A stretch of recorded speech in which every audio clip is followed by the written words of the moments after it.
Herkese merhabalar, kanalıma hoş geldiniz. Bugün sizlere sadece 5 dakikada çayınızın, kahvenizin yanına hazırlayabileceğiniz hem çok lezzetli hem pratik aynı zamanda da sağlıklı bir krokan tarifi ile geldim.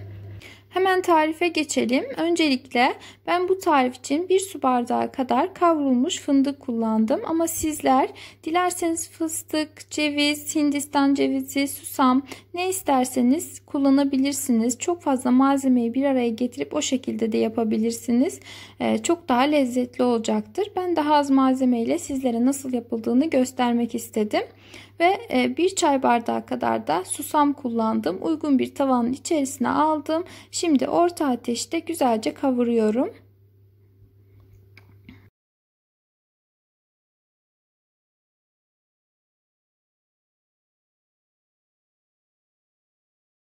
Eğer bu tarifi diyet listenize eklemek ve tarifi daha sağlıklı hale getirmek istiyorsanız o zaman kuru meyveleri kavurmadan yapmanızı öneririm. Ve susamlarımız birazcık kavruldu. İçerisine az önce doğramış olduğum 1 su bardağı kadar fındık ilave ediyorum. Fındıkları sadece karıştırıyorum. Zaten daha önceden kavrulmuştu. İçerisine 1 su bardağı kadar pekmez ilave ediyorum.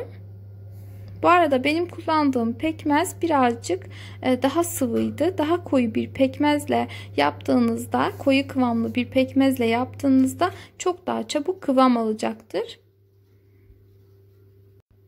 Ve artık kaynamaya başladı. Şöyle ara sıra karıştırmayı da sakın ihmal etmeyin.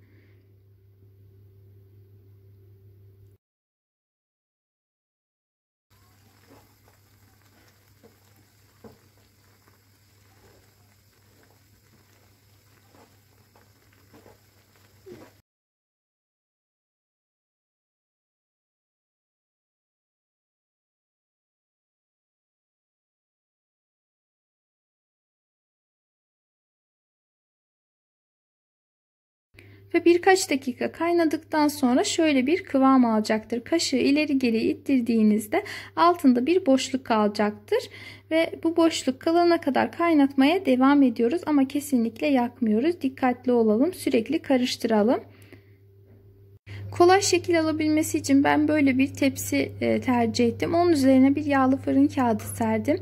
Ve az önce kaynatmış olduğum pekmezli karışımı, yani krokan karışımını içerisine ilave ediyorum.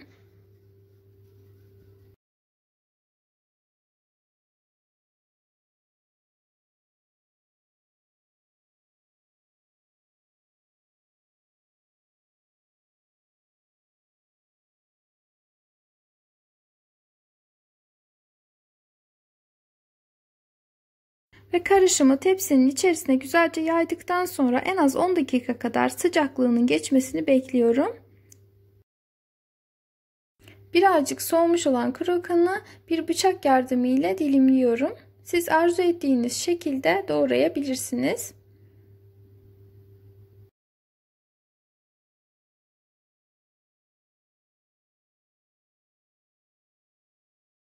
Ve dilimleyip hazırlamış olduğum krokanı buzdolabının difrizinde, yani buzluğunda en az 5 dakika kadar dinlendiriyorum.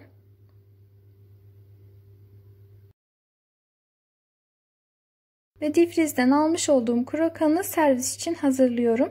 Bu arada eğer bu tarifi deneyecek ve de bu krokan sizin için fazla geleceğini düşünüyorsanız difrize koyduğunuzda üzerinin havayla tamamen temasını kesmeniz gerekiyor. Yani bir poşet, streç veya bir şeyle üzerini tamamen kapatın ki hiç hava almasın. O şekilde uzun süre difrizde muhafaza edebilirsiniz. Dilediğiniz zaman çıkartıp çayınızın, kahvenizin yanında afiyetle tüketebilirsiniz. Bu arada bu tarif özellikle de çocuklar için çok faydalı ve çok yararlı. Benim oğlum hiç pekmez yemez ama bunun çikolata olduğunu söylediğimde tamamını yedi diyebilirim. O yüzden çok mutluyum ve sürekli deneyeceğim, çok sevdiğim bir tarif oldu gerçekten. Sizlere de kesinlikle ve kesinlikle tavsiye ediyorum.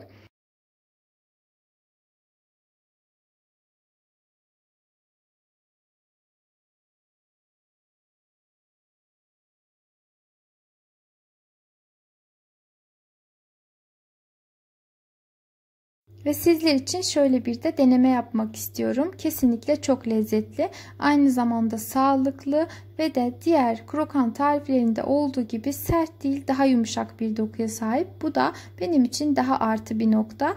Kesinlikle denemenizi öneriyorum. Bu arada hala kanalıma abone değilseniz lütfen abone olmayı ve bildirim zilini açmayı unutmayın. Bir sonraki videolu tariflerimde görüşmek üzere. Kendinize iyi bakın. Allah'a emanet olun.